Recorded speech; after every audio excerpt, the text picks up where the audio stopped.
particular story is about my daughter, who is this doll. This forest at night is not merely dark. It conceals memories. In the silence after the rain, trees don't just stand, they are watching, and whoever gets lost in this forest once never fully returns. For Anaya, it was nothing more than a simple jungle, but Ritika and Aman were already sensing that something was deeply wrong with this particular place. A mother's fear is often not without a very good and valid reason. Anaya, don't go too far ahead. Please be careful. This was far more than just a simple warning. It was a mother's last and most desperate effort to protect her beloved daughter from that which has no name, that which cannot be uttered.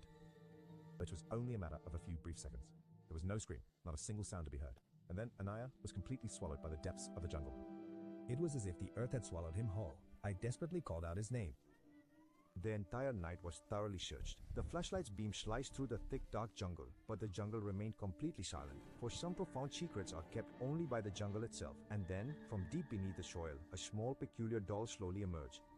The same hair, the same clothes, and eyes that looked as if someone had just been crying. There was a mark on Putli's hand. It was small, but it was enough to completely shatter Ritika's entire world. This wasn't just Putli, this was Anaya. The night had made the house quite cold, and in the midst of that deep chill, the doll no longer seemed like just an object placed there. It was as if she were listening, as if she were waiting. By morning, the doll's eyes had shifted their direction and her lips were slightly parted, as if she was attempting to draw a breath. Papa, please. That wasn't the sound of wood at all. No, that sound was alive, and in that very instant, Ritika understood this house was no longer safe. Fear doesn't scream. It slowly began to sink in. Ritika's entire body had frozen solid because what she had just heard made absolutely no sense to her. Aman desperately wanted to uncover the truth, because if all of this was indeed true, then it meant their daughter was still alive, but at what terrible cost? This is a living doll. The historian's words were grave. The jungle lets some children enter, but it never returns their bodies.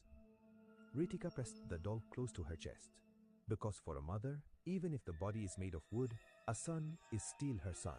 Anaya, if you are truly here, please say something. And the air in the room grew suddenly cold, as if someone had just let out a long, deep breath. I am in the jungle, and I am also at home. My body is so cold, Mama, and the pain is just unbearable. The jungle was calling her back, and this time it was going to demand something of immense value, something truly precious. At the stroke of midnight, precisely when the jungle truly awakens and its life force is at its peak, the doll was carefully returned, right there, at the very spot where everything had first begun, a life for a life. As Ritika stepped forward, the doll shrieked, "No, don't you dare leave me alone. The jungle has smiled upon you, and now it will remain with you. But you must remember this one thing, it has changed." In the morning, everything was quiet and still. But quietness doesn't always mean you are safe. Technically, it is still considered alive. The doctor's answer was clear, and for Ritika, this was both a painful truth and a harsh sentence. I used to hear the sound of footsteps in the house at night, and someone was walking who shouldn't have been. Anaya's voice was no longer that of a young child. It held a wildness and something truly ancient. They are calling out to me, their voice is beckoning, and this time I absolutely will not be going there alone, because certain stories, you see, they simply do not have an end. There is only ever the next grand peak to conquer.